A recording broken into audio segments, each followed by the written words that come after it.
तो बच्चों आज की जो वीडियो हम लोग जो शुरू करने वाले हैं वो है क्लास 11 बिजनेस स्टडीज का चैप्टर नंबर 5। जी हाँ, उसका नाम है emerging modes of business. Sir business के भी कुछ मोड्स होते हैं क्या? भाई बिल्कुल होते हैं। डेवलपमेंट मतलब ये हो गया, मेरी दुकान यहीं चलती थी, अब बस मुझे लोकल ही लोग जानते थे। अब समझो हम लोग कॉम्बैट इंस्टीट्यूट से जुड़े हुए हैं, ठीक, हम लोग ये कॉम्बैट इंस्टीट्यूट है।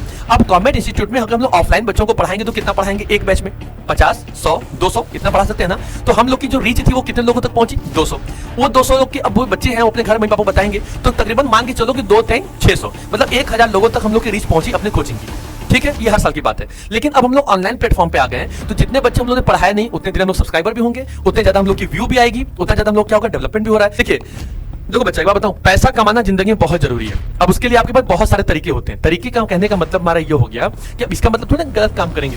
देखो एक बात बताऊं, आज के जमाने में ना आप सोचो अभी बिजनेस करने के तरीके, अगर कोई बिजनेसमैन आज की टेक्नोलॉजी को एब्जॉर्ब न करे, जो टेक्नोलॉजी को न देखे और टेक्नोलॉजी के हिसाब से अपना बिजनेस न करे, तो क्या उसका बिजनेस ग्रो कर पाएगा? क्या उसका बिजनेस एक्सपेंड कर पाएगा? आपका आंसर होगा नहीं सर, नहीं कर पाएगा। देखो बच्चा, बात कही जाती है ना कि अगर आपके जेब में वजन हो ना तो आपके बात में भी वजन आ जाती है। जेब में अगर वजन हो तो बात में भी वजन आ जाती है, तो लोग फिर आपके बकवास को सुनने के लिए भी तैयार हो जाते हैं और ध्यान लगाकर सुनते हैं बंदा क्या कह रहा है। क्यों? क्योंकि आपके जेब में वजन है।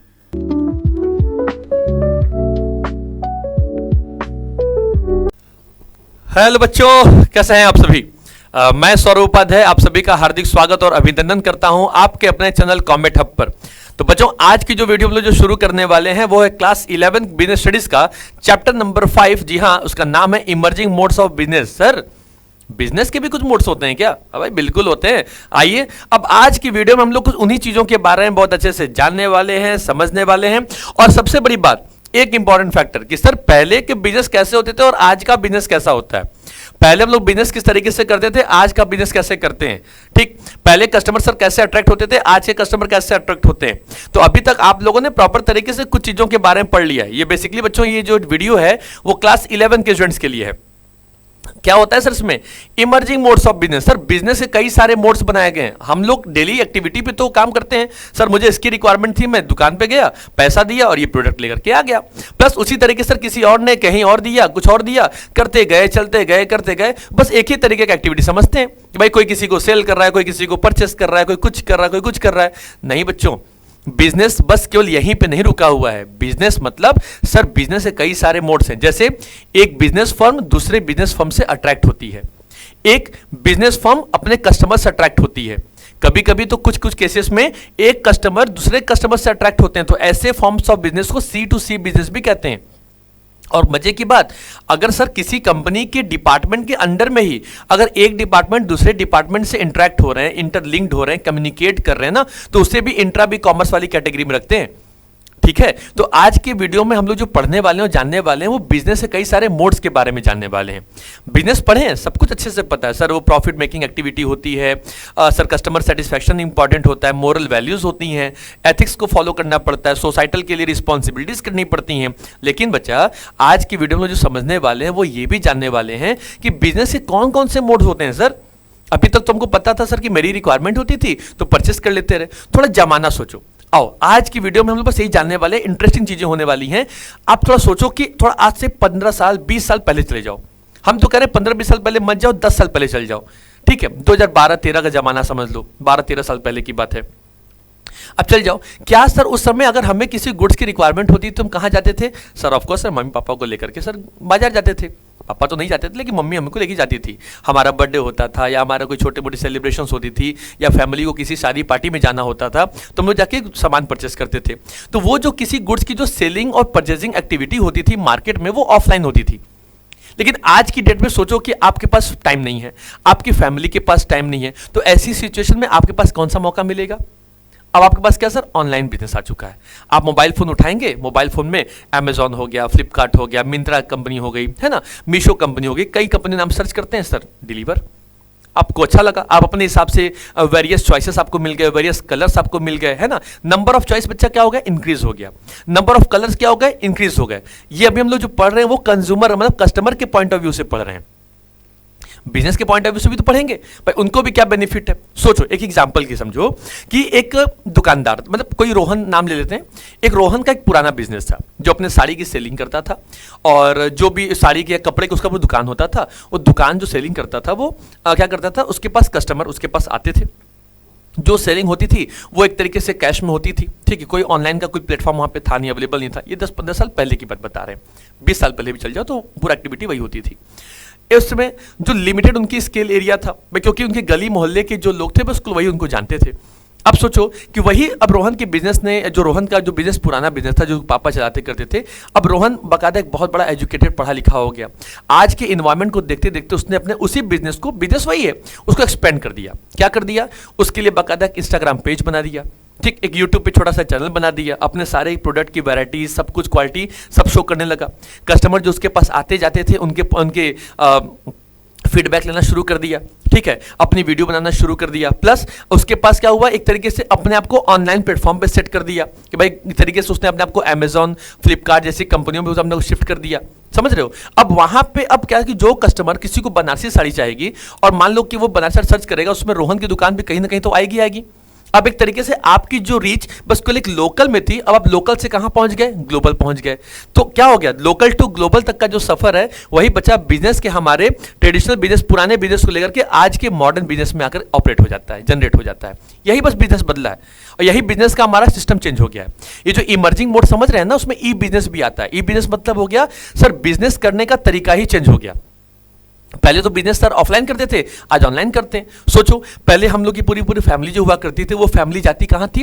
वो फैमिली जाती थी सर, सारे 4-5 लोग घर के जिन लोग हो गए, सब लोग सर एक प्लान करते थे संडे को कि भाई संडे को हम लोग चलेंगे, चलो पार्टी करेंगे, रेस्टोरेंट करेंगे।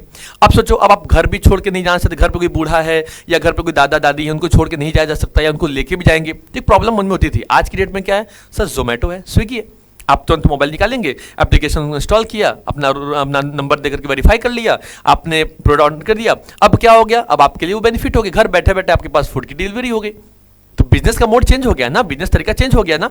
बस यही हम लोग आज इस वीडियो में बच्चों पूरा अच्छे तरीके से पढ़ने वाले हैं कि कैसे किस तरीके से सारे जो बिजनेस है वो एक दूसरे से डिफरेंट हो जाते हैं, अलग अलग हो जाते हैं। ठीक है, तो आइए बच्चों शुरू करते हैं आज की इस वीडियो को। तो बच्चा याद रखिएगा, ये जो चैप्टर है, ये जो वीडियो है, फिलहाल वो क्या है कि आज की जो वीडियो बच्चा हो ये वन शॉट वीडियो आने वाली है। वन शॉट का मतलब हो गया कि आपको एक ही वीडियो में कहीं और जाने की जरूरत नहीं है। इस वीडियो में आपको A to Z वो सारी चीजें मिलेंगी। ऑलरेडी बच्चा पता है कि बिजनेस प्रोसेस आउटसोर्सिंग और नॉलेज प्रोसेस आउटसोर्सिंग, ये BPO KPO इस पार्ट का हिस्सा नहीं है, ठीक, क्योंकि सर ऑलरेडी सीबीएसई को कट कर दिया हुआ है कई समय से। तो इस वीडियो में हम लोग BPO और KPO जैसे पार्ट को इसमें इंक्लूड नहीं करने वाले हैं। अगर आप कहेंगे, आपकी रिक्वायरमेंट होगी, तो उसको अलग तरीके से एक वीडियो बना करके हम लोग उसको अपलोड कर देंगे, ठीक है। लेकिन आज की वीडियो में बस केवल बिजनेस के बारे में जानेंगे। ई बिजनेस क्या है, ट्रेडिशनल बिजनेस क्या है, मॉडर्न बिजनेस क्या है, उसके बारे में जानेंगे और बिजनेस के मोड्स क्या है। तो देखो अब आज का जो बिजनेस हो चुका है सर, वो प्रोसेस क्या हो चुका है कि कंप्यूटर थ्रू हो चुका है। मतलब माउस के केवल एक क्लिक बटन से आप बिजनेस कर भी पा रहे हो और ऑलरेडी जो कस्टमर भी हो रहा है वो भी अपने अंगूठे केवल एक प्रेसिंग से क्या कर ले रहा है, वो सारे बिजनेस को घर बैठे बैठे डिलीवर कर ले रहा है।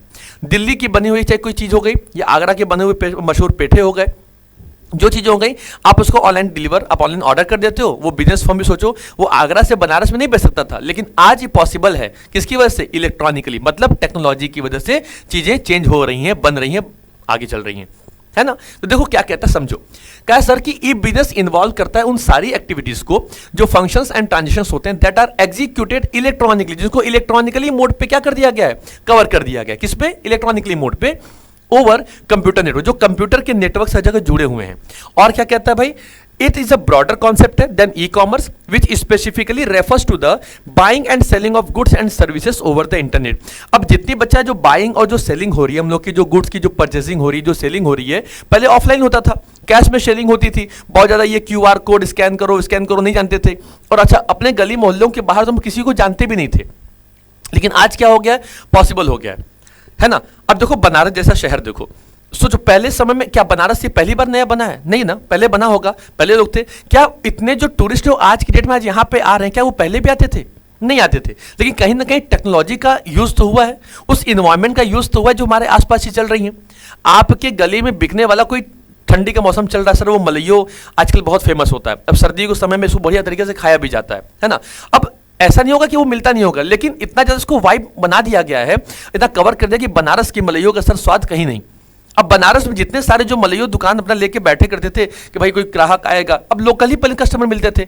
आज ग्लोबल के होने की वजह से क्या हो गया, जितने सारे टूरिस्ट हैं वो दुकान खोज खोज करके आते हैं। अच्छा भाई बेस्ट मिठाई कहाँ मिलेगी? इस लाइन में मिलेगी। ये कहाँ मिलेगा? इस गली में मिलेगी। मलइयो कहाँ मिलेगा? फलाने का मिलेगा। कचौड़ी सब्जी कहाँ मिलेगी? यहाँ की मिलेगी। जलेबी कहाँ की मिलेगी? यहाँ मिलेगी। आपका बिजनेस क्या हो रहा है, मतलब बिजनेस वही है, बस आपका एक्सप्लोर हो गया, क्या हो गया, डाइवर्सिफाई तरीके से आपको उस तरीके डेवलपमेंट आपका निकल करके आ गया। डेवलपमेंट मतलब ये हो गया, मेरी दुकान यहीं चलती थी, अब बस मुझे लोकल ही लोग जानते थे। अब समझो हम लोग कॉम्बैट इंस्टीट्यूट से जुड़े हुए हैं, ठीक, हम लोग ये कॉम्बैट इंस्टीट्यूट है। अब कॉम्बैट इंस्टीट्यूट में अगर हम लोग ऑफलाइन बच्चों को पढ़ाएंगे तो कितना पढ़ाएंगे, एक बैच में 50, 100, 200 इतना पढ़ा सकते हैं ना। तो हम लोग की जो रीच थी वो कितने लोगों तक पहुंची, 200।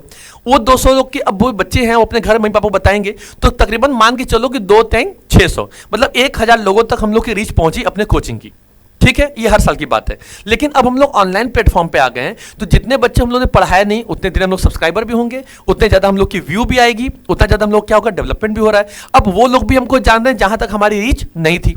अब आप लोग भी हमारी वीडियो देखोगे, समझोगे, तो ये बात समझ में आएगी ना कि भाई मैं तो इनसे ऑफलाइन नहीं पढ़ता था, लेकिन ऑनलाइन आप हमें अटैच कर गए। यही तो बिजनेस है सर, जहां बिजनेस अपने आप को ऑफलाइन से कहां पे सेट कर दिया है, सेट कर दिया सर अपने आप को ऑनलाइन सेक्टर में। तो जहां पे इलेक्ट्रॉनिकली टेक्नोलॉजी का जहां प्रॉपर यूज होता है, वही बच्चा इमर्जिंग मोड्स ऑफ बिजनेस का हमारे ई बिजनेस कहलाता है, ठीक है। क्या कहता है, पढ़ो एग्जाम्पल, जैसे internal activities like managing inventories हो गई, प्रोडक्ट डेवलपमेंट हो गया, अकाउंटिंग हो गई, as well as external ones like customer education and online payments, ये सब कुछ बच्चा हमारे ई बिजनेस का पार्ट है। ई बिजनेस के पार्ट का कहने के अंदर सेंस मतलब ये हो जाता है बच्चा कि जहां पे बिजनेस अपने आप को ऑफलाइन से ऑनलाइन में कन्वर्ट कर दिया।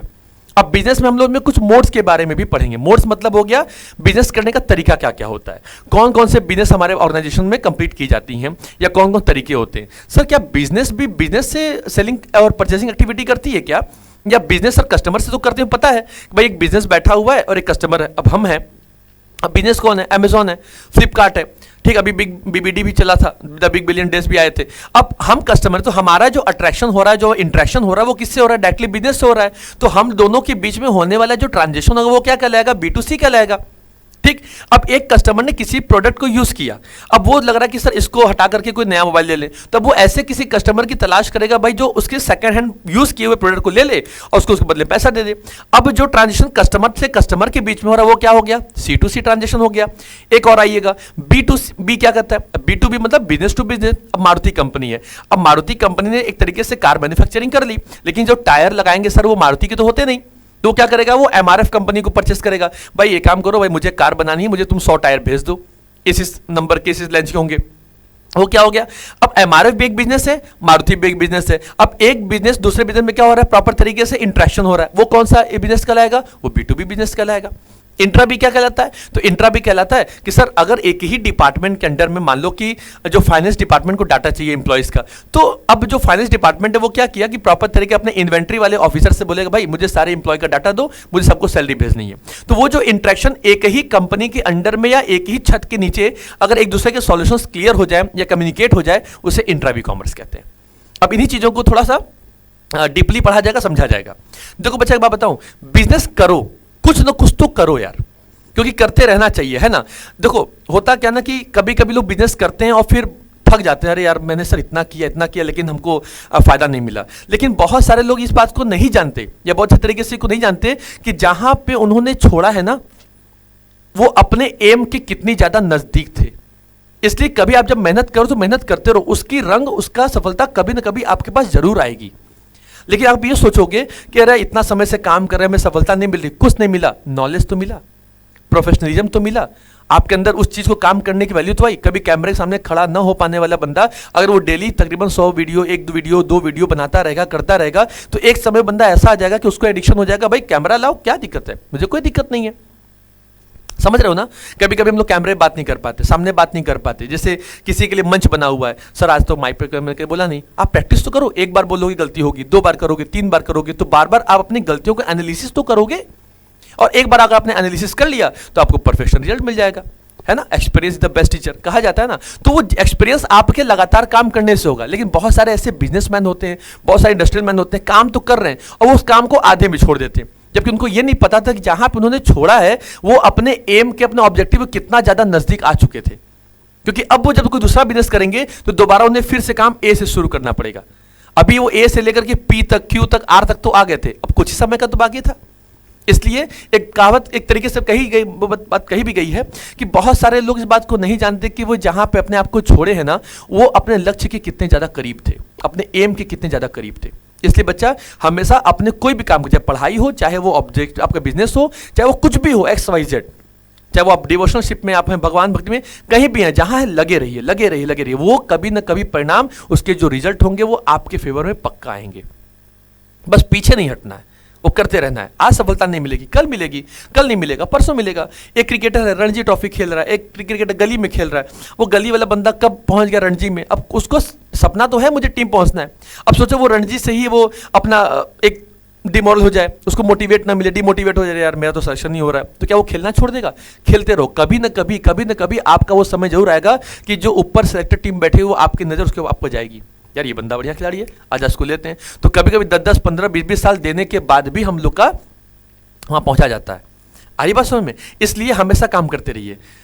ठीक, आइए देखिए, ये तो पॉइंट कर लिया बच्चा, आइए अगले पॉइंट पढ़ते हैं। अब देखो इसमें हम लोग के कुछ पॉइंट्स के बारे में पढ़ रहे हैं। वो क्या कहता है, देखो हमारे पास इसमें कुछ स्कोप हमारे हैं, ठीक है। अब इसमें स्कोप ऑफ ई बिजनेस क्या कहलाता है वो देख लो। इसमें जो स्कोप ऑफ ई बिजनेस है, पहला क्या कहता है बच्चा, B2B फर्म। अब B2B फर्म क्या रहेगा, uh firms interaction with other business, जहां पे एक बिजनेस दूसरे बिजनेस से क्या करती है, प्रॉपर तरीके से ट्रांजेक्शन करती है, ठीक है। मतलब एक बिजनेस दूसरे बिजनेस से कॉन्टेक्ट करेगी, भाई ठीक है, हमने तुम्हें टायर दिया, मतलब एक बिजनेस यहाँ पे कस्टमर हो जाएगी, एक बिजनेस यहाँ पे बिजनेसमैन कहलाएगा। तो एक तरीके से बायर और सेलर हो जाएंगे। तो बायर ऑफ कोर्स कस्टमर होता है, सेलर ऑफ कोर्स बिजनेस होता है। तो एक बिजनेस यहाँ पे कौन हो गया, बायर, एक बिजनेस कौन हो गया, सेलर। तो इन दोनों के बीच में जो एक्टिविटीज होंगी, जो इन्वॉल्वमेंट होगा, उसे क्या कहा जाएगा, B2B बिजनेस कहा जाएगा। वैसे ही B2C क्या कहता है बच्चा, जहां पे बिजनेस फर्म्स कस्टमर से डायरेक्टली कांटेक्ट करते हैं, ये हो गया सर B2C। हाँ B2C हो गया। अब समझो इसमें क्या होता है, अब एक बिजनेस, अब मान लीजिए सर ये अमेजॉन हो गया, कौन हो गया, अब ये अमेजॉन डायरेक्टली किससे इन्वॉल्व कर रहा है सर, हमारे कस्टमर से कर रहा है। अब इन दोनों के बीच में जो ट्रांजेक्शन होंगे, जो इंटरलिंक्ड होगा, वो क्या कहलाएगा, वो कहलाएगा सर B2C। अगला कौन होता है सर, C2C। अब यहाँ पे सर यूज्ड किए हुए प्रोडक्ट्स होते हैं, कौन से, जो यूज्ड प्रोडक्ट्स होते हैं उनके बारे में बात की जा रही है। अब जितने भी सारे जो हमारे यूज्ड प्रोडक्ट्स हैं, अगर उनको एक कस्टमर दूसरे कस्टमर की तलाश करेगा, वो कैसे तलाश करेगा कि भाई ठीक है मैंने इस प्रोडक्ट को यूज कर लिया, तुम भी बस इसको यूज कर लो, है ना। एंड लास्ट पॉइंट क्या कहता है, intra B commerce. Intra B commerce मतलब फर्म्स के बच्चा इंटरनल प्रोसेसेस के बारे में, किसके बारे में, इंटरनल प्रोसेस, मतलब फर्म के अंदर में प्रोडक्शन डिपार्टमेंट को कुछ लोगों की डिटेल चाहिए, तो फाइनेंस डिपार्टमेंट उनको अवेलेबल कराएगा, इन्वेंट्री डिपार्टमेंट उस तरीके उसको कवर अप करेगा, सेल डिपार्टमेंट ये बताएगा कि मेरी कितनी सेलिंग हुई। तो इस तरीके से क्या होगा, एक ही ऑर्गेनाइजेशन के अंदर में अगर हर कोई डिपार्टमेंट एक दूसरे से कम्युनिकेट करे, सुपरवाइज करे, कवर अप करे, एनालिसिस करे, वो जो कम्युनिकेशन होगा, डेवलपमेंट आएगा, ट्रांजेक्शंस होंगे, वो क्या कहलाएंगे, वो कहलाएंगे आपके बच्चा इंट्रा बी कॉमर्स। ठीक है, डन, आगे बढ़ा जाए। चलिए अब इसी को थोड़ा सा डीप पढ़ते हैं। देखो भाई अब यहां समझ लो एक तरीके से ओवरऑल। देखिए बच्चा, पहला हमारे पास कौन आता है, B2B हो गया। इसको आप एक तरीके से ये भी समझ सकते हैं कि B2B कॉमर्स क्या है, ठीक है।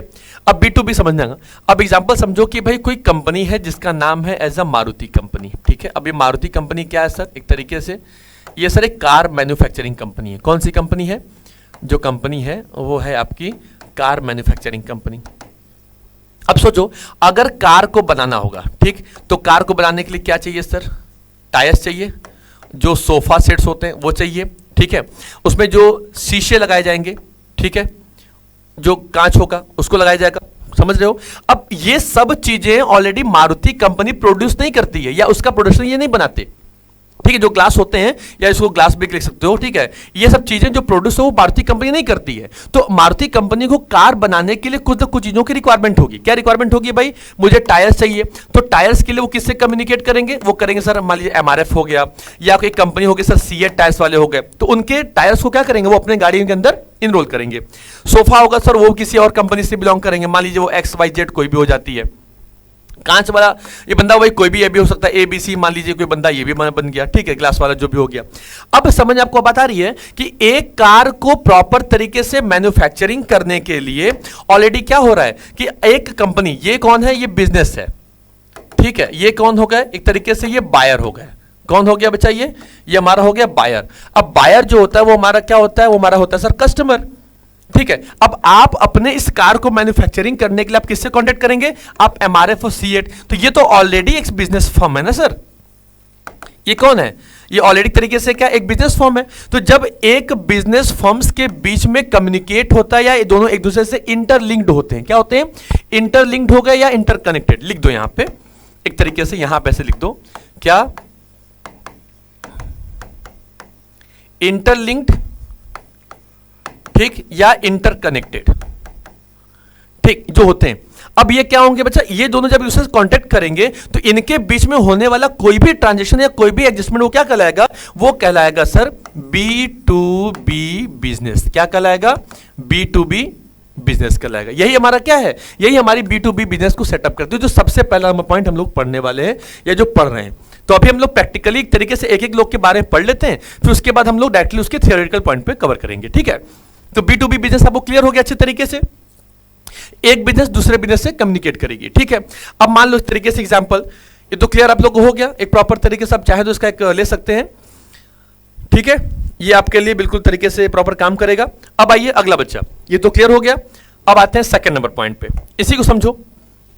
अगला पॉइंट, जैसे मान लो कि अब एक तरीके से कोई वही है B2B वाले में ही समझो।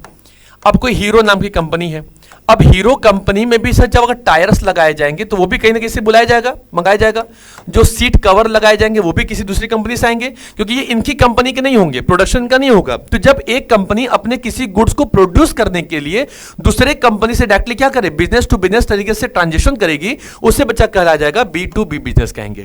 क्या बोलेंगे? B2B बिजनेस, ठीक है? अच्छा देखो अगला पॉइंट क्या है भाई? अगला पॉइंट सर कहता है, सर इसको बोलते हैं B2C। B2C मतलब कौन हो गया? अब समझो। अब देखो बच्चा, यहां पे कौन हमारे पास हो गई? अमेजॉन हो गई, ठीक है? अमेजॉन कौन हो गया? अब तरीके फ्लिपकार्ट कंपनी हमारे पास हो गई, है ना? या तो हमारे पास कौन हो गया sir? As a Meesho company हो गई। अब आप समझो कि यहां पे बैठा कौन हुआ है? यहां पे सर बैठा हुआ है हमारे पास एक कस्टमर। कौन बैठा हुआ है? कस्टमर, है ना?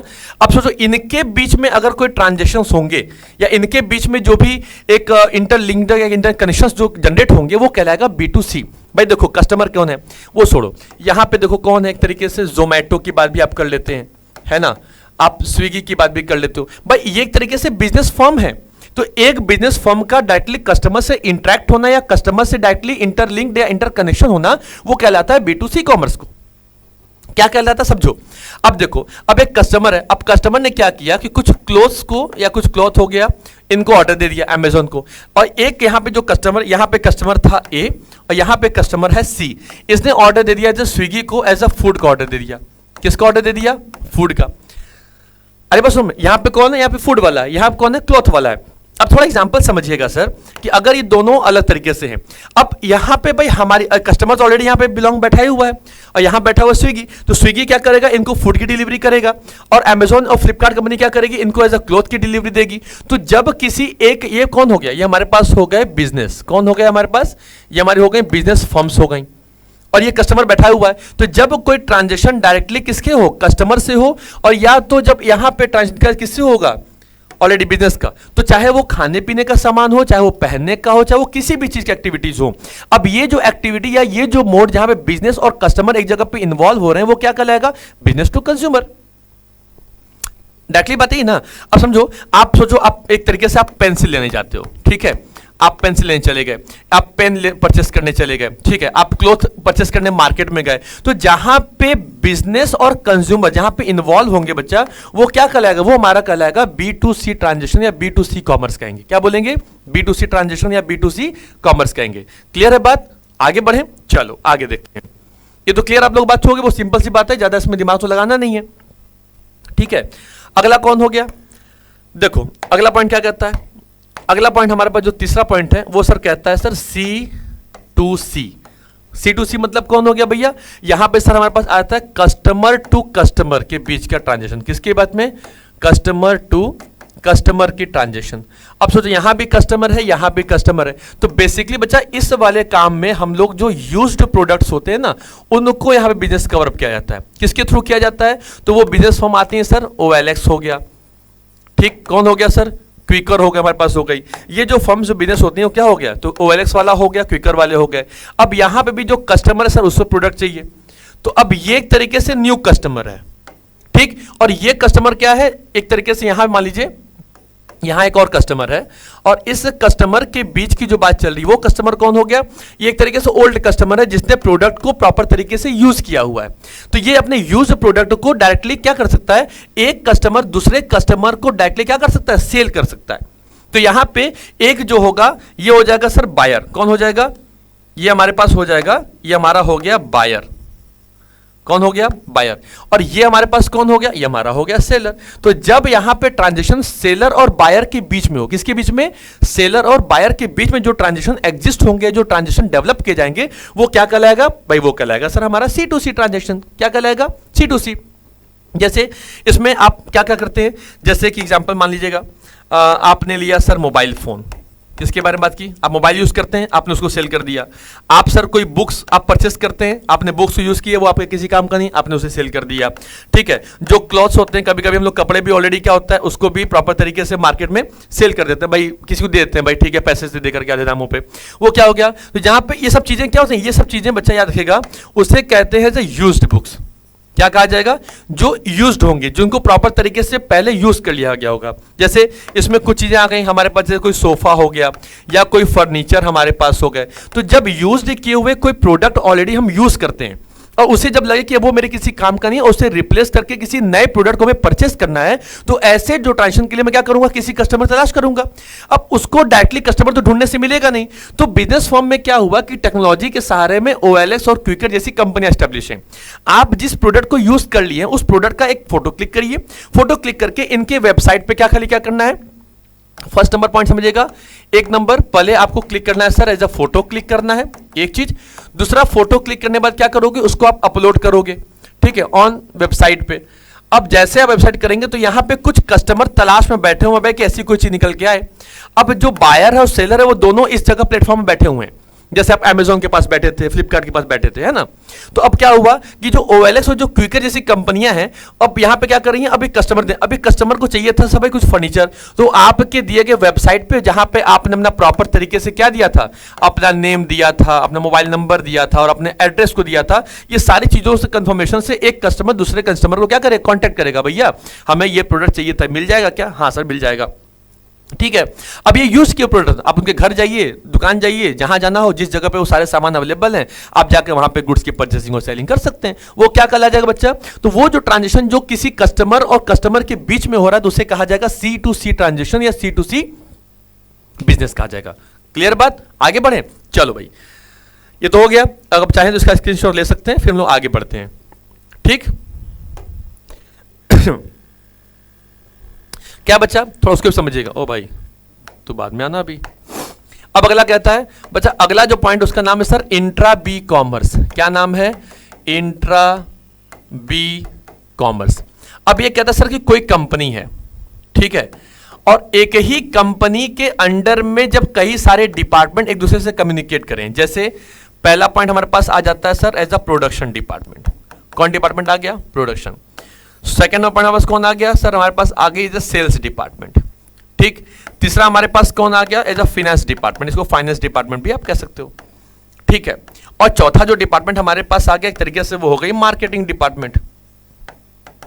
ठीक है। और एक जो पांचवा डिपार्टमेंट उसका नाम हो गया sir as a purchase department. अब इसको ऊपर नीचे कर लिया जाएगा बाद में, अपने हिसाब से देखते करेंगे।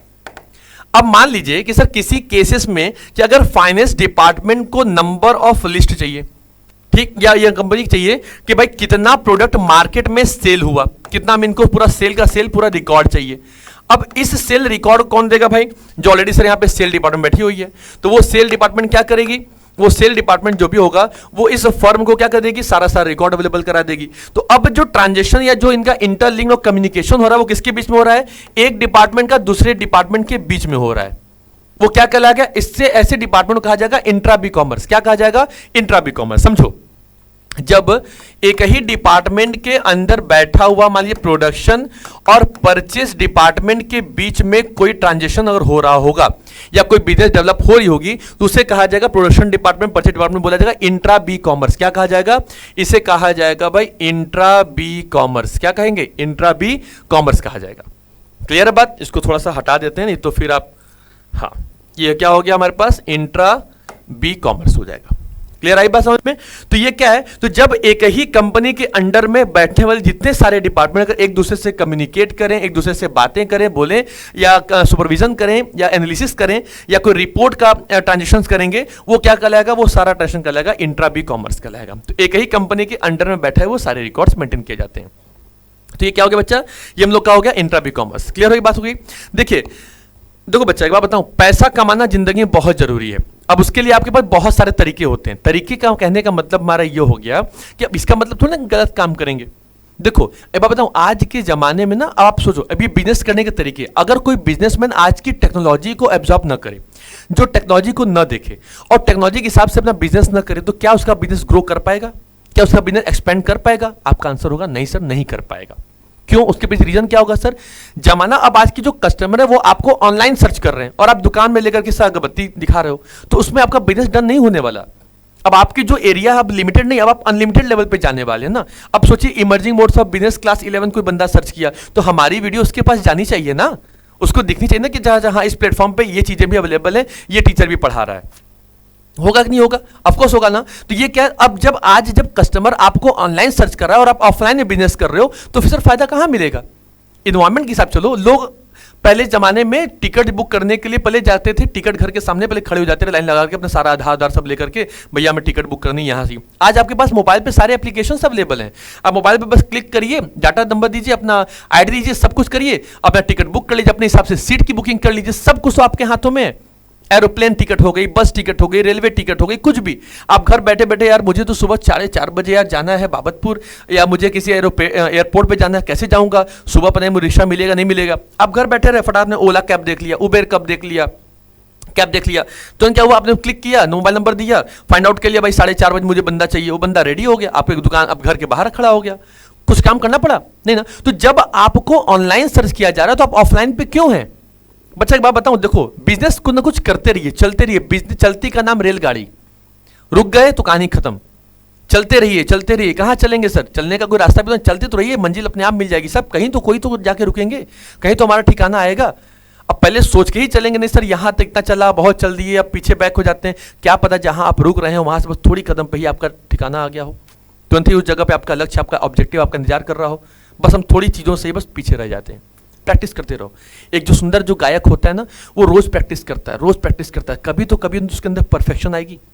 एक टीचर जो पहली बार जब किसी स्कूल में या किसी कोचिंग में पढ़ाने गया तो उसको हो सकता है उतना ज़्यादा परफेक्शन न मिलेगी, लेकिन एक समय के बाद उसको उस चीज़ का परफेक्शन मिल जाता है ना। समय के संग संग बढ़ते रहो। बच्चा पैसा कमाना बहुत ज़्यादा जरूरी होता है दुनिया में। क्यों जरूरी होता है समझो। देखो एक बात बताऊँ, जमाना बदल गया है। जमाना बदल गया है क्या कहने का मतलब है सर कि आज आपको जो इज्जत दी जाएगी वो आपके उम्र के हिसाब से नहीं दी जाएगी, बल्कि आपके जेब में कितने पैसे हैं उसके हिसाब से दी जाएगी। अगर आपके जेब में पैसे हैं ना तो लोग आपको सुनेंगे, आपकी बकवास सुनने को भी रेडी हो जाएंगे। तो अगर आपके पास पैसे नहीं हैं तो आपको इज्जत तो मिलने से रही, पहली बात। अब ये नहीं सर कि बहुत उम्र दराज है, अरे उम्र तो ठीक है, एक आदमी दिखावे के लिए कर सकता है, लेकिन मन और दिल से इज्जत आदमी तब करेगा कि आपके जेब में पैसा कितना है। जेब में पैसा नहीं है ना सर तो आपकी इज्जत कोई नहीं करेगा। इसलिए कहा गया कि जमाना आज बिल्कुल बदल गया है कि आपको कोई भी अगर इज्जत देगा ना तो आपकी उम्र से नहीं बल्कि आपके पास पैसा कितना इससे देखा देगा। महंगाई तो बढ़ती रहेगी साहब, महंगाई का तो काम ही, महंगाई का तो आना है जाना है, महंगाई तो चलेगी चलतेगी। तुम कमाई इतनी ज्यादा कर लो ना कि तुम्हें हर चीजें सस्ती लगने लगे। जो भी चीजों में तुम हाथ रखो तुम उसको परचेस करने के लिए अफोर्डेबल हो। तो तुम कमाई ज्यादा करो, महंगाई का रोना रोगे तो जिंदगी में कभी आगे नहीं बढ़ पाओगे। कमाई इतना ज्यादा करो, महंगाई बढ़ेगी सर। जिस हिसाब से हमारे एक्सपोर्टिंग होती है, इंपोर्टिंग होती है, जीडीपी चलती रहती है, उस हिसाब से हमारे कंट्री में किसी चीज को रोक पाना पॉसिबल नहीं है। एक समय में ऐसा था सर 1 रुपए में 10 बिस्किट मिलते थे, आज 10 रुपए में 1 बिस्किट भी नहीं मिल पाता। प्रॉपर तरीके देखा जाए मिलते हैं, ऐसी बात नहीं है, कंपनियां तो बहुत सारी हैं, क्वांटिटी बेसिस पे भी हैं, क्वालिटी बेसिस पे भी हैं, लेकिन जमाना बदल गया ना। क्या हो गई, पहले समय में चीज 101 रुपए की वैल्यू होती थी, आज की डेट में कोई वैल्यू नहीं है। 1 रुपये मतलब कुछ नहीं। आज पहले 500 रुपये जब खर्चे किए जाते थे तो तकरीबन 1 हफ्ता चलता था। आज आप 500 रुपये खर्चे करेंगे आप 1 दिन भी नहीं चला पाएंगे। अरे यार 300-400 तो इसमें खर्चा हो गया। तो महंगाई बढ़ी ना, तो आप कमाई इतनी ज्यादा करो कि वो महंगाई आपको छोटी लगने लगे। आई बस महंगाई काम है बढ़ना, महंगाई बढ़ती रहेगी। कमाई इतनी ज्यादा कर लो बच्चा कि जिसमें आपको कोई भी चीज परचेस करने में, कोई चीज खरीदने में आपको आसानी लगे। उसमें आपको ये रोना ना रोना बहुत महंगाई बढ़ गई ना, पैसा बहुत ले भाई, पैसा ले भाई, बिजनेस हमें चाहिए। आई बस में ये बिजनेस का बच्चा कॉन्सेप्ट है। तो बिजनेस आपको आगे बढ़ना सिखाता है, आपको आगे फ्लो करना सिखाता है। ये बिजनेस का अच्छा खासा क्या है, रोल होता है। आइए उसके बाद आगे बढ़ते हैं। ये पॉइंट तो क्लियर हो गया, आप इसका एक स्क्रीनशॉट लीजिए, फिर आगे बढ़ते हैं।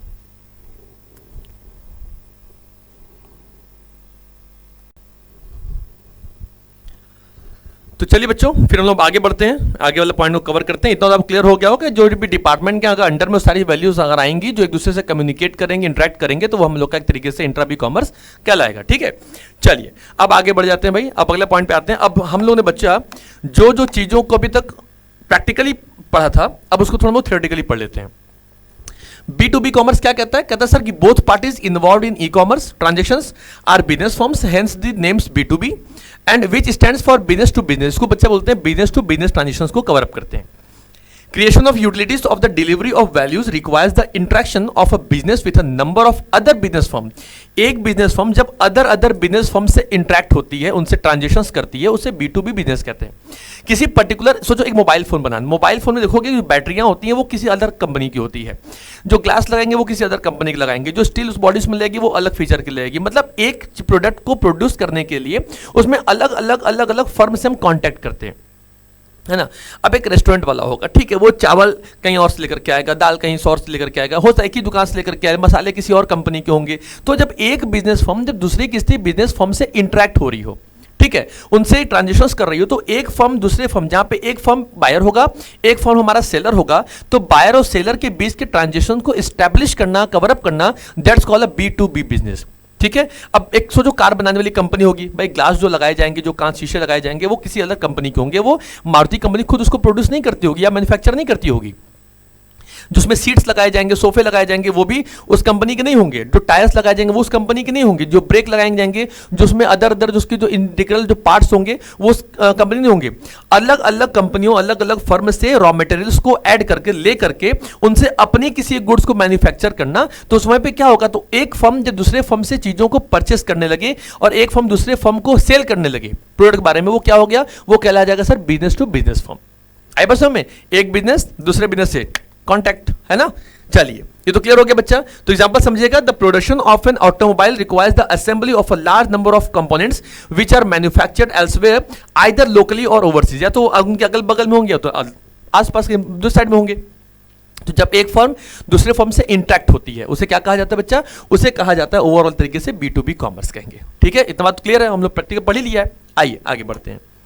अगला पॉइंट क्या कहता है भाई, अगला पॉइंट सर कहता है पॉइंट पे आते हैं, इसका नाम होता है सर B2C बिजनेस। अब भाई देखो B2C बिजनेस क्या है। अब जहां पे बिजनेस और कस्टमर आते हैं, सोचो एटीएम से जाकर के पैसे निकालना, कस्टमर गया एटीएम, अब एटीएम जो है वो बैंक द्वारा प्रोवाइडेड किया जा रहा है, तो बैंक वहां पे फर्म बिजनेस हो गई, हम कस्टमर हो गए। अब हमारे और उसके बीच की जो ट्रांजेक्शन जो एस्टेब्लिश की जा रही है वो क्या हो गई, B2C कॉमर्स। मुझे पेन चाहिए, पेंसिल चाहिए, कोई क्लॉथ चाहिए या कोई अदर इंस्ट्रूमेंट चाहिए, कोई एक्टिविटी चाहिए। अब मैं उस पर्टिकुलर प्रोडक्ट दुकान के पास जाऊंगा, दुकानदार से बोलूंगा भैया मुझे ये प्रोडक्ट दे दो। अब जो ट्रांजेक्शन जो हो रहा है एक बिजनेस फर्म के और एक मतलब एक बिजनेस यूनिट के बीच में और कस्टमर के बीच में, तो दोनों का जो ट्रांजेक्शन वैल्यू डेवलप होगी कहलाएगी, वो क्या कहलाएगी, B2C कॉमर्स कहलाएगा, B2C ट्रांजेक्शन या B2C बिजनेस कहलाएगा। Transaction involve business firms on one end and their customers on the other. So although online shopping is the first thing that comes to mind, it is important to remember that selling is the outcome of the marketing process. याद रखिए बच्चा, यहाँ पे selling activity जो हो रही है वो सबसे ज्यादा यहाँ पे इन्वॉल्व होने वाली है पहले नंबर पे। आई बस हम क्या कर रहा है कि सर जब यहाँ पे एक या दो लोग के बीच में देखा ना, an ATM helps to withdraw money 24/7 in a convenient and fast manner. तो बिल्कुल कन्वीनियंट और फास्ट मैनर में चीजें आपके सामने अवेलेबल हो जा रही है, मिल जा रही है। वो क्या हो जा रहा है, बिजनेस फर्म।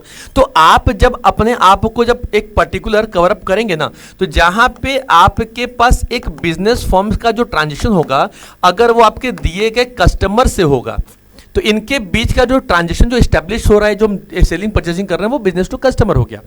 भाई हमें बहुत सारी चीजें, हमें शूज परचेस करना होगा तो हम जाएंगे एडिडास के शोरूम में, नाइकी के शोरूम में, नहीं होगा ऑफलाइन मार्केट में जाएंगे 200 300 500 1000 रुपए तक के किसी प्रोडक्ट को परचेस कर लेंगे। भाई मिडिल क्लास बंदा सोचता है सर बहुत ज्यादा खर्चा करने के पीछे नहीं भागता, वो सोचता है कि भाई जिससे हमारा काम निकल जाए वो काम करो ना। देखो अदर क्वालिटी के अलग अलग क्वालिटी लोग होते हैं बच्चे, कुछ होते हैं दिखाने वाले, कुछ होते हैं कर गुजरने वाले। अब पैसा नहीं है, कुछ नहीं है, चीज़ों को बस कवर पर दिखा रहे, खुद शानो शौकत दिखा रहे हैं, ये हम ऐसे हैं वैसे हैं। इससे डेवलप नहीं होने वाला, इससे आप आगे नहीं बढ़ने वाले। चीज़ें आप शांत, आपको तब कहा, समुंदर कितनी गहराई लेकिन शांत रहता है, लेकिन जिस समय उफान पे आता है सर, शहर के शहर उजाड़ देता है ना। ये वही कहानी है। तो आप अपना एग्रेसिव दिखाओ, लेकिन उस जगह पे दिखाओ जिस जगह पे जिस समय में आपको उसकी रिक्वायरमेंट हो। छोटी छोटी नदियां छलकल करती रहती हैं, मचलती रहती हैं, जाती आती रहती हैं, सोचो ज़्यादा गहरी नहीं होती, लेकिन जो समुद्र जो सारे के सारे सोर्सेस को एक जगह कलेक्ट करके रखा हुआ है वो शांत रहता है। हाँ, लेकिन जिस दिन दिमाग गरमाया उस दिन वो समुद्र क्या हो जाएगा, सागर क्या हो जाएगा, एक अच्छी खासी तबाही लाने के लिए वो काफ़ी है। शहर के शहर, देश के देश उजाड़ देता है ना। बहुत से होते हैं। तो इसे कहा जाता है बच्चा कि देखो देखो बच्चा, बात कही जाती है ना कि अगर आपके जेब में वजन हो ना तो आपके बात में भी वजन आ जाती है। जेब में अगर वजन हो तो बात में भी वजन आ जाती है। तो लोग फिर आपके बकवास को सुनने के लिए भी तैयार हो जाते हैं और ध्यान लगाकर सुनते हैं बंदा क्या कह रहा है। क्यों? क्योंकि आपके जेब में वजन है। तो बात में वजन लानी है तो जेब में वजन लाना होगा। ये बिजनेस सिखाता है। बाकी तो चीज़ें सर आप जोड़ते रहिए, बनाते रहिए, साबुन सरफ केमिकल सब बनाते रहिए, वो सब बेकार है।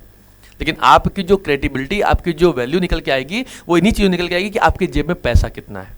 और ये बिजनेस ही चीज़ों को बताता सिखाता रहता है। क्या कहता है भाई, समझ लो, जहाँ पे सर एक कस्टमर बिजनेस से अट्रैक्ट होता है। बिजनेस मतलब हमारे पास कौन हो गया, हमारे पास सर हो गए जैसे अमेजॉन हो गई, है ना, डायरेक्टली सर लिंक्ड है। अगला कौन हो गया, फ्लिपकार्ट हो गया। उसके बाद कौन हो गया, खाने पीने वाले में सर जोमेटो हो गया। और कौन हो गया, हमारे पास स्विगी आ गई। ये सब क्या हो गए, ये जितने भी सारी जो ट्रांजेक्शन जो स्टैब्लिश की जा रही हैं, जनरेट की जा रही हैं, वो क्या करा रहा है, वो B2C कर रहा है। क्योंकि सर ये डायरेक्टली इंटरकनेक्टेड है आपके कस्टमर से। कस्टमर को भूख लगी, भाई जोमेटो स्विगी फटाक से ऑर्डर कर दिया, तुरंत गए, हमारे घर में डिलीवरी हो गई, आधे घंटे के अंदर आ गई। अब सोचो उस चीज़ के लिए आपको घर से बाहर निकल के जाना पड़ता, कन्वीनियंस, आपको ट्रांसपोर्ट खर्चा करना पड़ता, तेल पेट्रोल खर्चा होता। लेकिन आप घर बैठे रहे, आप आराम से बैठ, जब तक आपने इंस्टाग्राम के कुछ रील्स को देखा, आपने यूट्यूब पे कुछ शॉर्ट वीडियोस को देखा या स्नैपचैट के आपने कुछ स्पॉटलाइट्स को देखा, उसमें देर में सब पता लगा, आधी घंटा हो गया और डिलीवरी आपके घर के बाहर आ गई। क्या हो गया, एक तरीके से कन्वीनियंट हो गया ना, एक तरीके ट्रांसपेरेंसी निकल के आ गई ना। अच्छा, किसको दिया, जिस जगह पे, जिस फूड कॉर्नर से आप बोलोगे, जिस रेस्टोरेंट से बोलोगे, वहां से वो जोमेटो वाला लाकर आपको दे देगा। सोचो कितनी ज्यादा आसान बात हो गई है। सोचो एक बढ़िया चाय बनाने वाला बंदा जो बहुत बढ़िया चाय बनाता है, लेकिन वो कहां पे, वो शहर के अंदर है, मतलब गली के अंदर है, और एक बहुत तरीके से बहुत अच्छी चाय नहीं बनाता, लेकिन वो रोड पे है। तो रोड वाला बंदा खराब चाय बना करके भी अच्छा रुपया कमाएगा, और वो अच्छी चाय बना करके भी क्या होगा, वो गली के अंदर ही रह जाएगा। रीजन क्या है सर, लोकेलिटी, लिमिटेड एरिया। शहर का जो अब चौराहा है, उस जगह पे आप चाय बेच रहे हो, सोचो वहां से आसपास में कितने तरीके से कितना बेनिफिट मिलेगा। आप कैसा ही बनाओ, डजंट मैटर, बस वहां पे लोगों को चाय पीना है। और एक कस्टमर नहीं रुकेगा, वहां पे लिमिटेड कस्टमर आएंगे। कोई ऑटो सुतरा तो चाय पी लेगा, कोई नहीं होगा कोई चाय पी लेगा, कोई घूमने फिरने आ गया तो चाय पी लेगा। तो हर जगह में आप बस कस्टमर तलाश नहीं करनी पड़ेगी, लेकिन गली में बैठने वाले चाय वाले को तलाश करनी पड़ेगी कि यार हम चाय कैसे दें। हमारे पास तो लिमिटेड कस्टमर है, कोई गली मोहल्ले के लोग हमको जानते हैं, कोई मिठाई वाला है, बस वो मिठाई वाला केवल बस आपकी गली में फेमस है। अब उसको वर्ल्ड वाइड फेमस होना होगा तो अपने आप को ऑफलाइन को ऑनलाइन में पैकेज करना पड़ेगा ना। पेमेंट एक्सेप्ट कर ले ऑनलाइन तरीके से, गूगल पे, फोन पे, पेटीएम जैसे एप्लीकेशन को इंस्टॉल कर ले, है ना। अपना इंस्टाग्राम, फेसबुक अकाउंट पे अपना पेज बना ले, उसकी क्वालिटी वीडियोस उसको अपलोड करना शुरू कर दे। अब कोई, जैसे आपने देखा हो, कई सारे फूड ब्लॉगर्स आते हैं, वो आपके कंट्री में आते हैं, आपके स्टेट में आते हैं, आपके सिटी में आते हैं, आपकी दुकानों को एक्सप्लोर करेंगे, भाई आप कैसे बनाते हो, उसकी एक वीडियो छोटा सा FB पे डाल देंगे, ठीक है। अब वो वीडियो लाखों करोड़ों लोगों ने देखा। अब कोई बंदा जब किसी शहर में आना चाहता है तो वो स्पेसिफिकली उसी शॉप पे जाना चाहता है। सोचो वो जो दुकान जो अभी तक लिमिटेड लोग जानते थे, अब अनलिमिटेड लोग जाने लगे। कैसे आप कहते हो कि नहीं चीज़ों, अब गवर्नमेंट ऑफ इंडिया ने इतना तरीके से सौंदर्यीकरण, मतलब उसका एक मॉडर्नाइजेशन कर दिया हुआ मंदिरों का। विश्वनाथ मंदिर देखिए, अयोध्या के श्री राम लला जी का मंदिर देखिए। अब आसपास की जो हनुमानगढ़ी जो मंदिर है, वहाँ पे है, जो लोग लड्डू बेचा करते थे देशी घी के, वो एक दिन में 10 किलो लड्डू भी नहीं बिकते थे, ठीक, 10 किलो घी भी नहीं खपत होती थी। अब 1.5 2 क्विंटल घी भी कम पड़ जा रहे हैं, उसने बनाया के लड्डू भी खत्म हो जा रहे हैं। रीजन क्या है सर, वो वाइब आई निकल के ना, वो चीजें क्या हुआ, इन्वायरमेंट, टेक्नोलॉजिकल चीजें एडजस्ट हो गई, मोड हमारा चेंज हो गया ना। अब बिजनेस सोचो कि जो हम सेलिंग अपने हम प्रॉपर गलियों में नहीं कर पाते थे, आज हम ग्लोबल लेवल पे कर पा रहे हैं, वर्ल्ड लेवल पे कर पा रहे हैं। ये क्या है, ये हमारी एक्टिविटी है। दिल्ली का कोई कुत्ता बढ़िया पसंद आ गया, आप अमेजन पर क्लिक करते हैं, देखते हैं सर वहाँ पे दिल्ली में को बढ़िया चाहिए, आपने वहाँ से ऑर्डर कर लिया, with in 7 day, 4 day, 5 day, 8 day आपके घर में उठ उसकी डिलीवरी हो जाएगी। वो क्या हो गया बच्चा, तो वो आपका बिजनेस का एक ट्रांजिशन कहला गया। तो B2C ट्रांजिशन मतलब क्या होगा, जहाँ पे एक फर्म और जहाँ पे कस्टमर हमारे सामने इन्वॉल्व होगा। चलिए आगे आते हैं। अगला कौन होता है भाई, अगला हमारे पास आता है C2C कॉमर्स। ये क्या होता है सर, जहाँ पे यूज्ड किए हुए किसी प्रोडक्ट को, यूज्ड किए हुए किसी वैल्यू को जब हम एक दूसरे से एक्सचेंज करते हैं, वो होता है कस्टमर टू कस्टमर की value. C2C commerce, you could sell used book. आपने सर कोई बुक परचेस की थी, जो यूज्ड बुक्स थे, या कोई क्लोथ था, या कोई कैश था, on exchange of for goods आपने परचेस कर लिया, तो people can search for potential buyers all over the world because of e commerce. और ये पॉसिबल तभी हो पाया बच्चा जब आपके पास क्या था, ई कॉमर्स था।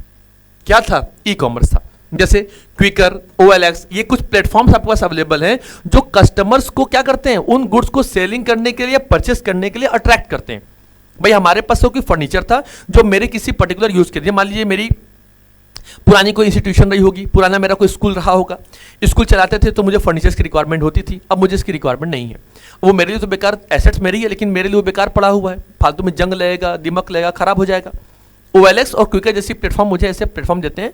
मैंने सारे फोटो क्लिक किए कि भाई ठीक है 20 बंडल्स ऑफ फर्नीचर मेरे पास अवेलेबल है।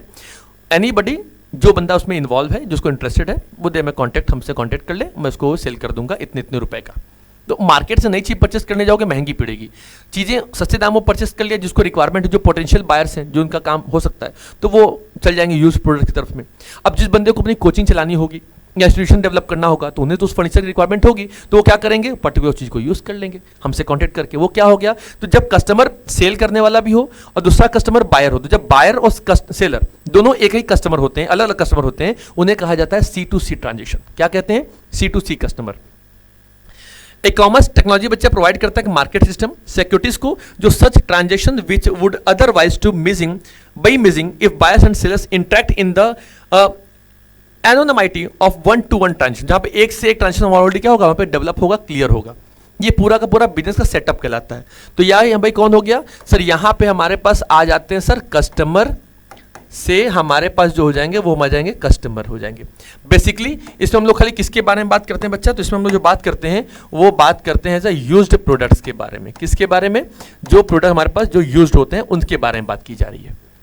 क्लियर है बात, डन है, ओके आगे बढ़ जाते हैं। चलिए अगला बच्चा क्या कहता है, अगला पॉइंट हमारे पास कहता है कि सर इंट्रा बी कॉमर्स क्या है। अब देखो बच्चा इंट्रा बी कॉमर्स क्या, थोड़ा इसके बारे में भी समझो। इंट्रा बी कॉमर्स मतलब एक ही कंपनी की फर्म के अंदर में जितने सारे डिपार्टमेंट होते हैं, अगर वो एक डिपार्टमेंट दूसरे डिपार्टमेंट से कोई ट्रांजेक्शन करे या दूसरे डिपार्टमेंट से कोई कम्युनिकेशन करे, तो जो ट्रांजेक्शन या जो कम्युनिकेशन उनके बीच का हो रहा है उसे कहा जाता है इंट्रा बी कॉमर्स। क्या कहते हैं, इंट्रा बी कॉमर्स, ठीक है।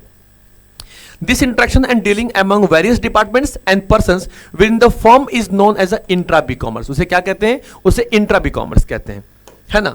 और उसमें और चीज क्या कहता है समझिएगा, कहता है sir it is used to interact and deal between various departments and firm. Example समझो, फाइनेंस डिपार्टमेंट में interact regularly with marketing department with the firm. अब जो हमारा जो फाइनेंस डिपार्टमेंट है, ये डिपार्टमेंट सर हमेशा किससे डीलिंग करता है, मार्केटिंग से करता है।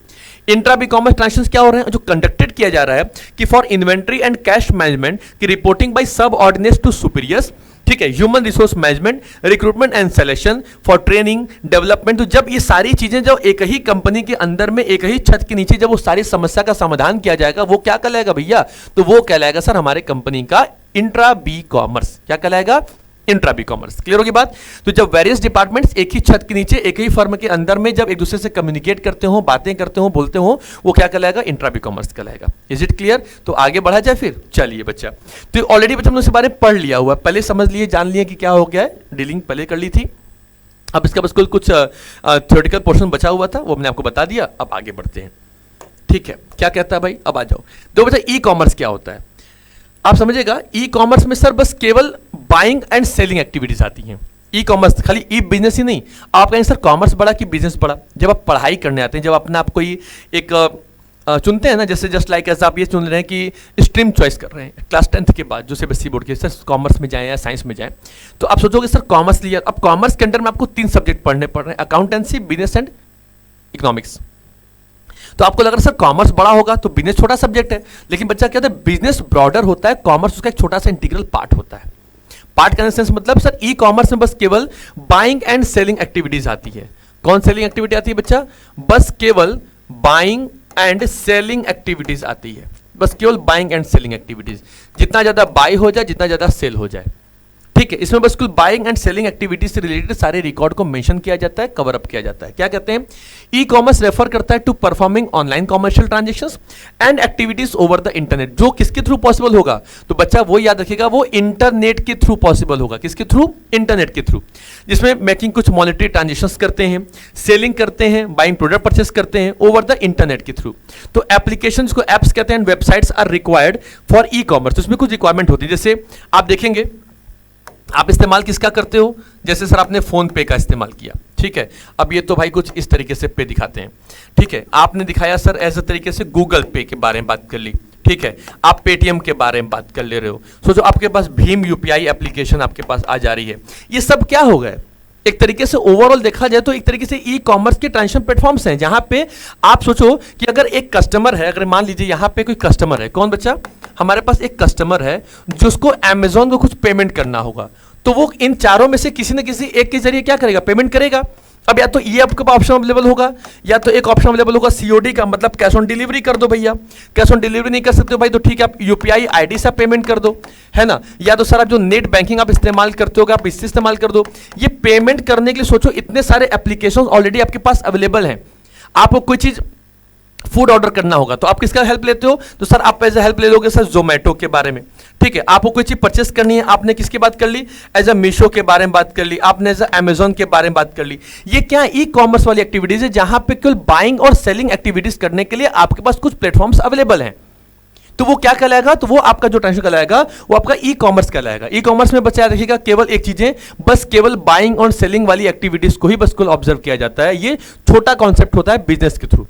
बिजनेस में कुल बाइंग एंड सेलिंग नहीं होता, बिजनेस में buying, selling, marketing, communication, advertising, leadership सब कुछ उसमें इन्वॉल्व होता है। तो एक ब्रॉडर कॉन्सेप्ट होता है कंपैरिजन टू ई कॉमर्स, ठीक है। जैसे आप देखो आज आप डिफरेंट तरीके टैक्स पेमेंट कर पाते हो, ठीक है। आप टिकट बुक कर पाते हो, चाहे रेलवे का हो गया, चाहे वो अब अच्छा ये चाहे वो तो क्लियर हो गया ना, ऐसे आप समझ लिए होंगे, ठीक है। अब समझिएगा इसी तरीके से अगर यहाँ पे ऑब्जर्व करके पढ़ा जाए, अब यहाँ पे आप डिफरेंट तरीके के टैक्स पेमेंट कर पा रहे हो। क्या कर पा रहे हो, एक तरीके से टैक्स पेमेंट कर रहे हो, जैसे आप जीएसटी पेमेंट कर दे रहे हो, है ना। उसी तरीके से आप तरीके से इनकम टैक्स पेमेंट कर दे रहे हो। ये सारा तरीकों से जो कैलकुलेशन हो रही है, या मान लीजिए कुछ ड्यूटीज हो जा रही हैं, ठीक है, जो पेमेंट आप कर पा रहे हो, ठीक है। ये सब चीजें कहां इन्वॉल्व हो पा रही हैं बच्चा, ई कॉमर्स वाली कैटेगरी में आती हैं। टिकट क्या कर रहे हो, जैसे आपने टिकट बुक की बस की, ठीक, आपने टिकट बुक की रेलवे की, आपने टिकट बुक की एज अ एरोप्लेन की। तो ये जितनी सारी जो बच्चा एक्टिविटीज आपके सामने आ रही हैं, वो कौन सी एक्टिविटीज कहलाएंगी, वो ई कॉमर्स की एक्टिविटी कहलाएगी ना। आप प्रोडक्ट क्या कर पा रहे हो, सेल कर पा रहे हो, परचेस कर पा रहे हो। मतलब इसका हो गया सर जितने सारे आपके जो B2B हैं, B2C ट्रांजेक्शन है, C2B ट्रांजेक्शन हो गया या C2C ट्रांजेक्शन हो गया, ये सब पॉसिबल कैसे हो पा रहा है, ई कॉमर्स के जरिए तो हो पा रहा है। हम कम्युनिकेट कर पा रहे हैं, सेलिंग कर पा रहे हैं, परचेस कर पा रहे हैं, आप ऑनलाइन पेमेंट कर पा रहे हो। ऑनलाइन में आपके पास क्या क्या आ जाता है, जैसे आपके पास आ गया फोन पे, ठीक है, आपके पास आ गया पेटीएम, आपके पास सर क्या आ गया एज अ गूगल पे आ गया, ठीक है। अब आपके पास क्या हो गया, आपके पास सर ऐसा क्रेड एप्लीकेशन, ये क्या है, इससे कुछ आपके पास ऑलरेडी प्लेटफॉर्म्स अवेलेबल आपके पास हो जा रही हैं। अगला क्या है, कुछ ऑनलाइन कस्टमर सपोर्ट, जैसे आपको क्या मिल जा रहा है, आपको 24/7 का आपको पूरा प्रॉपर तरीके से सपोर्ट मिल जा रहा है। ये सब चीजें पॉसिबल कैसे हो पा रही हैं, ऑनलाइन ई कॉमर्स के जरिए, ठीक है। ऑनलाइन अकाउंटिंग सॉफ्टवेयर आपके पास मिल जा रहे हैं, जस्ट लाइक जिसको टैली वाला इसको ऑप्शन कहते हैं, क्या कहते हैं, टैली सुपरविजन करना, आज अकाउंटिंग को मैनेज कर पाना, प्रिंट आउट कर पाना, सब कुछ पॉसिबल हो पाया उस जरिए, बस खाली क्या है, ई कॉमर्स है, ठीक है। एग्जाम्पल है जैसे मिंत्रा कंपनी है, देखिए फ्लिपकार्ट, अमेजॉन, सब कंपनी है, क्या है बच्चा, ये सब आपके ऑर्गेनाइजेशंस का ई कॉमर्स का प्लेटफॉर्म है। तो ये डिफरेंस हमारा ई कॉमर्स और बिजनेस का आता है। तो ई कॉमर्स तो पढ़ लिया, अब आइए ई कॉमर्स के बाद अगला जो टॉपिक हम लोग जो पढ़ने वाले हैं, जो समझने वाले हैं, उसका नाम है sir as a E business का। अब देखो ई बिजनेस क्या होता है, अब यहाँ पे बात सर बिजनेस की जा रही है, तो ये थोड़ा ब्रॉडर कॉन्सेप्ट होता है। इसमें बस केवल पर्टिकुलर बस केवल गुड्स की सेलिंग और परचेसिंग नहीं होती, बल्कि इसमें बच्चा वो सब चीज अवेलेबल होता है। जैसे कौन कौन सी एक्टिविटीज होती हैं समझिएगा, ठीक है। इसमें क्या होगा समझिए, इसमें क्या होगा, ई कॉमर्स तो हो गया ना, ई कॉमर्स हटाइए भाई, ई बिजनेस क्या कहता है, इसमें कस्टमर एजुकेशन देना, प्रोक्योरमेंट करना गुड्स एंड रॉ मटेरियल्स का, सप्लाई की एक्टिविटीज को देखना, सेलिंग एंड बाइंग प्रोडक्ट्स को देखना, मॉनेटरी ट्रांजेक्शन को सेटअप करना, ठीक है। ये सारा चीजें पॉसिबल करना, मतलब वो सारे कुल बाइंग एंड सेलिंग एक्टिविटी नहीं होगी, बल्कि इस एक्टिविटी में क्या आएंगी, सोचिएगा बस केवल इसमें बाइंग होगा, ठीक है, सेलिंग होगी, मार्केटिंग आएगी, प्लस आपका एडवर्टाइजिंग आएगा। ठीक, एडवर्टाइजिंग के बाद क्या हो जाएगा आपके पास, एडवर्टाइजिंग हो गई। ठीक है, कस्टमर सपोर्ट सर्विसेज, CSS भी हमारा बजट होता है। ये सारा काम बच्चा किसमें होगा, सब बिजनेस एक ब्रॉडर कॉन्सेप्ट है। हमारे कॉमर्स के जरिए देखा जाए तो कॉमर्स से बड़ा बिजनेस हमारे पास, बिजनेस के अंडर में कॉमर्स छोटा सा आता है। एंड लिखा है कि ओवर द इंटरनेट, और सारी चीजें पॉसिबल हो पाएंगी क्योंकि यहाँ पे ई लिखा हुआ है। तो ई का मतलब बच्चा हो गया इलेक्ट्रॉनिकली। तो जो चीजें इंटरनेट के जरिए, वेबसाइट्स के थ्रू, एप्लीकेशंस के जरिए, इंटरप्राइजेस रिसोर्सेज प्लानिंग ERP या कस्टमर रिलेशनशिप मैनेजमेंट उनके जरिए, ये सब सारी एक्टिविटीज जो इन्वॉल्व होती हैं वो हमारे ई बिजनेस वाली ब्रॉडर कैटेगरी में इन्वॉल्व होती हैं।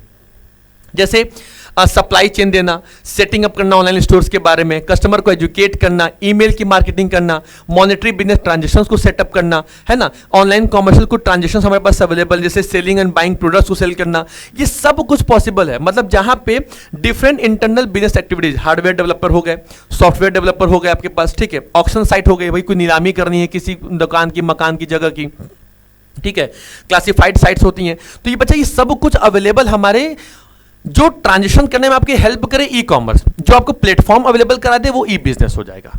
क्लियर है बात, सिंपल में, बहुत सिंपल वे में प्रॉपर तरीके से ई बिजनेस को, ई कॉमर्स को जनरेट किया जाता है। अब सर ई बिजनेस में ई कॉमर्स इन्वॉल्व होता है, तो इसके सर कुछ अपॉर्चुनिटीज या उसके कुछ बेनिफिट्स के बारे में थोड़ा पढ़ लिया जाए कि सर ये क्या कहते हैं और किस तरीके से ये एक दूसरे से डिफरेंट होते हैं। तो आइए भाई उसके बारे में पढ़ते हैं, क्या कहता है समझिएगा। देखिए बच्चा, इसमें बहुत सिंपल तरीके से फटाफट पढ़ लेते हैं, खत्म करते हैं।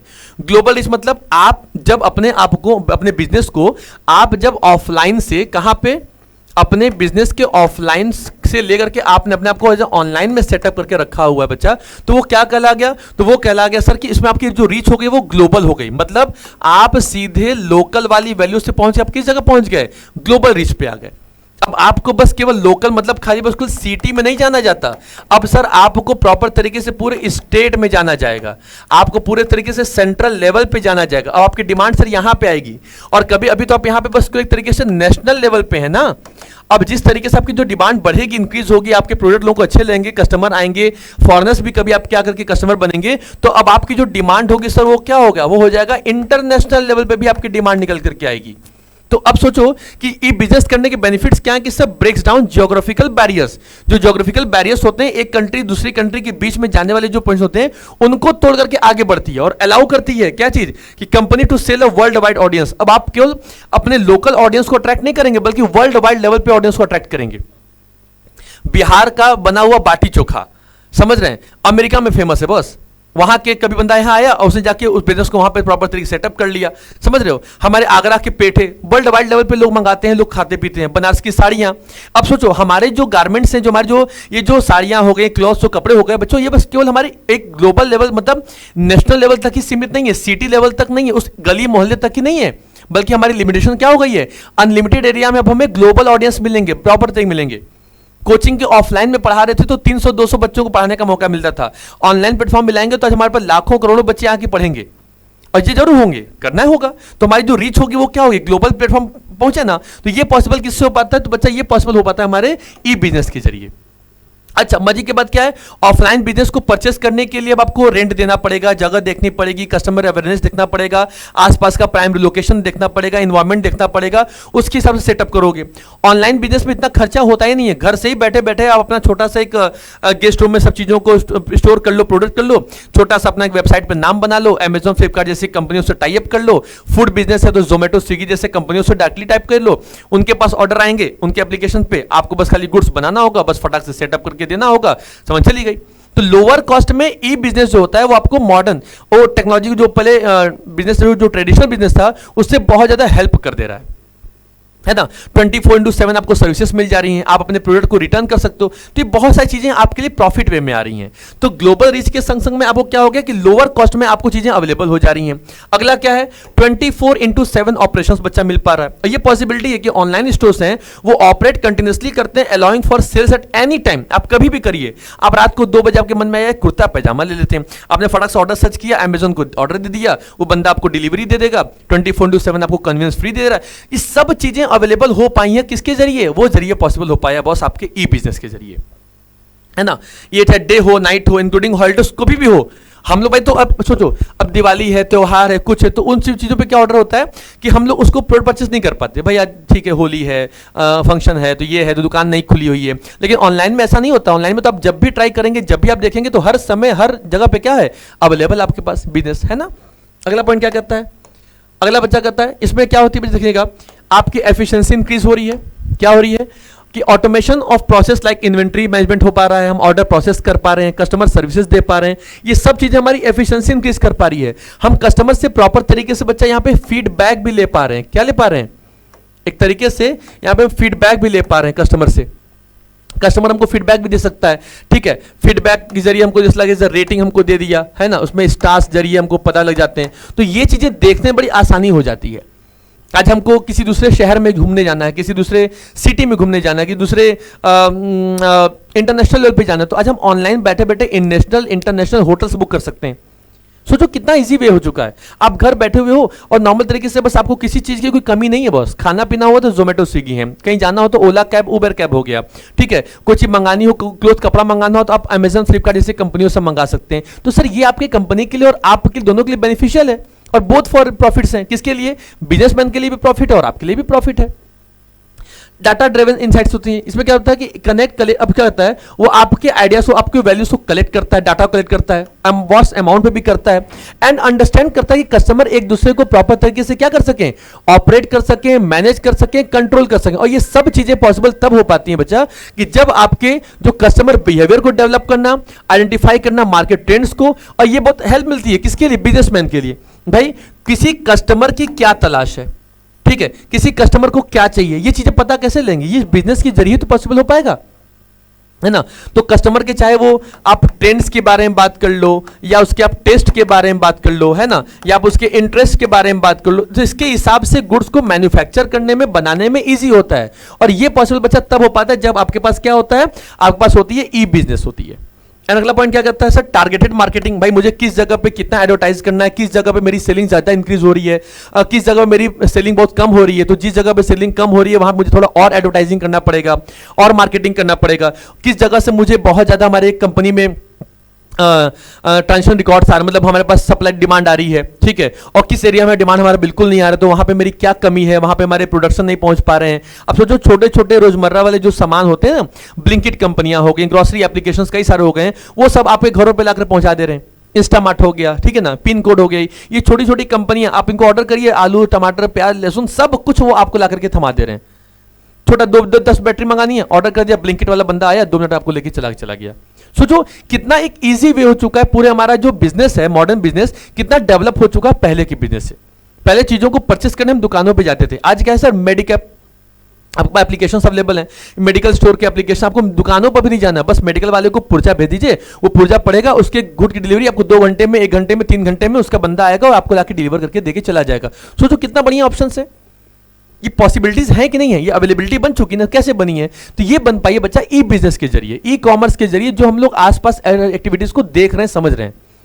तो इससे क्या होता है, बिजनेस क्या करता है, वो सारे चीजों को, डाटा को कलेक्ट कर लेता है कि किन जगह पे हमारे डिमांड्स बहुत ज्यादा हो रही है, सप्लाई हम बहुत ज्यादा कर रहे हैं, किस जगह पे हमारी डिमांड बिल्कुल नहीं आ रही है या बहुत कम आ रही है, तो उन जगह पे हमें एडवर्टाइजिंग करने की रिक्वायरमेंट है, वहां पे अपनी स्टोर बढ़ाने की रिक्वायरमेंट है, हमें वहां पे थोड़ा सा पब्लिशिंग करने की रिक्वायरमेंट ज्यादा होगी, तो इस जगह पे वो ज्यादा अट्रैक्ट करते हैं, कवर अप करते हैं। एंड अगला क्या बच्चा, स्केलेबिलिटी। ये क्या कहलाता है बच्चा, ये कहता है कि जो आपको scale operation up or down more easily to meet demand, तो डिमांड के हिसाब से आपको कितना ज्यादा सप्लाई करना है, नहीं करना, ये सब चीजें आपके पास अवेलेबल आ जाती हैं, ठीक है। तो ये डिपेंड करना, ये सारा काम किसका होता है, हमारे ई बिजनेस का होता है। तो ओवरऑल बच्चा क्या होगा, पूरी एक्टिविटी हम लोगों ने कवर कर लिया, समझ लिया कि ये हमारा ई बिजनेस के बेनिफिट्स क्या होते हैं, ठीक है। हाँ, लॉसेस भी कुछ आते हैं, जैसे कुछ डाटा कम्युनिकेशन में कभी कभी लॉसेस हमारे पास आते हैं, सिक्योरिटी इशू हमारे पास आ सकती है, रिटर्न का थोड़ा इशू हो जाता है, तो लिमिटेशंस हैं, लेकिन सब प्रॉफिट भी ज्यादा है। आप घर बैठे बैठे चीजें आपको कन्वीनियंस तरीके से आपको मिल पा रही है, मिल जा रही है, वो आपके लिए प्रॉफिटेबल है कि नहीं है, ऑफकोर्स है ना। तो बस ये हमारे बिजनेस का बेनिफिट है। आइए बस में आप इसका एक स्क्रीनशॉट लीजिए, फिर हम लोग आगे बढ़ते हैं।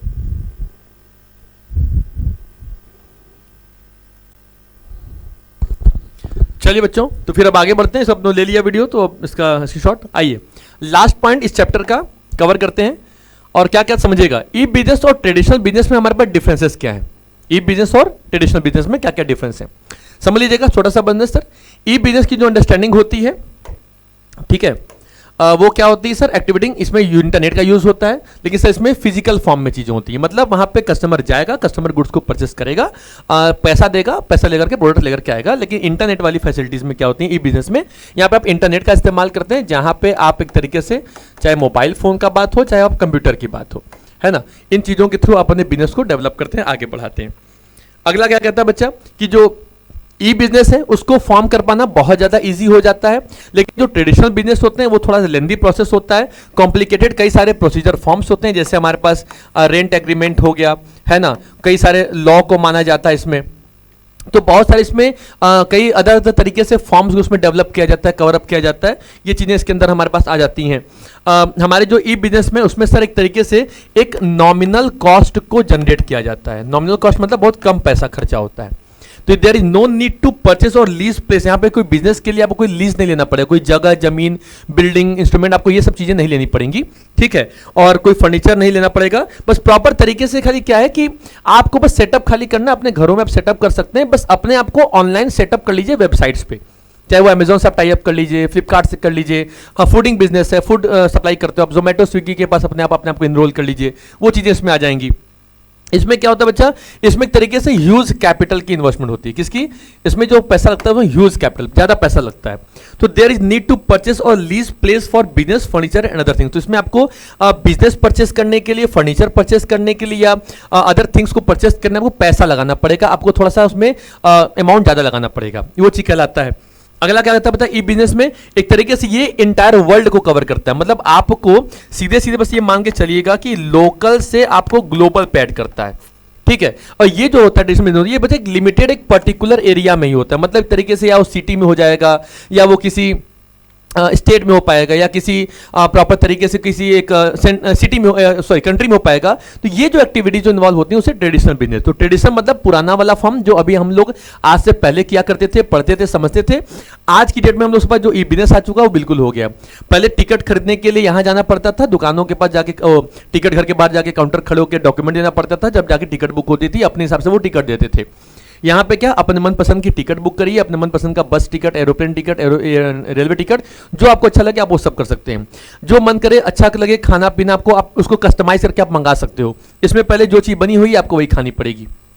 समझो कितना ज्यादा बेनिफिट है, सोचो। अब बिजनेस को भी बेनिफिट है, कस्टमर को भी बेनिफिट है। भाई कोई बिजनेस चल रहा है तो उसके पीछे रीजंस क्या है, ये तो आपने कवर कर लिया, एक तरीके से पढ़ लीजिएगा, ठीक है। आगे बढ़ जाते हैं इसको। अब मान चलिए कि अब आपने एक तरीके से पूरा कवर अप कर लिया बच्चा, तो बिजनेस तो आप चला रहे हो ना, तो बेनिफिट किसके, दोनों के लिए बेनिफिट्स होगा ना।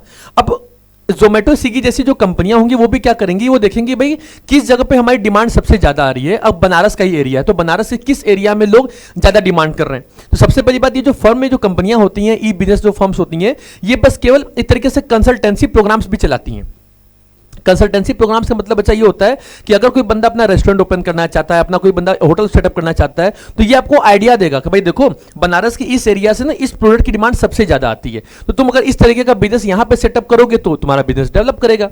तो क्या कर रहा है, आपको तरीके से इंस्ट्रक्शन दे रहा है ना, इंफॉर्मेशन प्रोवाइड कर रहा है। तो एक तरीके से कंसल्टेंसी प्रोग्राम्स भी चलाते हैं। आप अमेजोन, फ्लिपकार्ट से आप अपने टाई अप कर रहे हो, तो बताएगा भाई कि यहाँ के लोग ज्यादातर ये चीज पहनना पसंद करते हैं, ये खाना पसंद करते हैं, ये चीजें मंगाना ज्यादा पसंद करते हैं। तो उसके हिसाब से एक बिजनेस को आइडिया मिल जाता है कि हमें कौन सा बिजनेस को सेटअप करना है और कौन सा नहीं करना है। तो इन हर चीजों को बच्चा एक जगह पे समराइज करके रखना, कवर अप करना, ये पूरा का पूरा ई बिजनेस कहलाता है। तो आज का चैप्टर बच्चा हम लोगों ने बिजनेस के कई सारे मोड्स के बारे में पढ़ा, B2B, B2C, C2C सबके बारे में डेवलप किया। उसके बाद हम लोगों ने कुछ बेनिफिट्स के बारे में पढ़े, ई बिजनेस क्या होता है, ई कॉमर्स क्या होता है उसके बारे में देखा, ट्रेडिशनल बिजनेस क्या होते हैं, ई बिजनेस के क्या क्या फॉर्म्स होते हैं उसके बारे में भी समझ लिया। तो ओवरऑल बच्चा ये छोटा सा चैप्टर आपके लिए वन शॉट में अवेलेबल हो गया। अब जैसा कि हम लोगों ने आपसे पहले कहा था, मैंने आपसे कहा था पहले कि अब जितनी सारी जो वीडियोस आएंगी वो आपके लिए वन शॉट में आएंगी। फिर आने वाले समय बच्चा इन्हीं वीडियोस को और ज्यादा कम टाइमिंग में दे करके आपके लिए थोड़ा और फास्ट रिवीजन वाली वीडियोस आपके लिए अपलोड करेंगे, ठीक है। पॉइंट वाइज भी अब वीडियो अपलोड किया जाएगा। तो ये सारी चीजें बच्चा कुल आप लोग के लिए प्रीफर की जाएंगी। तब तक आप इस वीडियो को पढ़िए, खूब मजे में रहिए, मस्त रहिए, स्वस्थ रहिए, व्यस्त रहिए और खूब बढ़िया से पढ़िए। कोई भी आपके बच्चे इन्फॉर्मेशन होंगी, कोई भी आपकी जो अच्छी अच्छी चीजें होंगी, आप कमेंट में जरूर शेयर करिएगा, उसमें बिल्कुल उसका रिप्लाई भी किया जाएगा और आपके लिए उसका इंस्ट्रक्शन भी फॉलो किया जाएगा। ठीक है बच्चों, चलिए जय हिंद, जय भारत। मिलते हैं नेक्स्ट वीडियो में नए एनर्जी के साथ।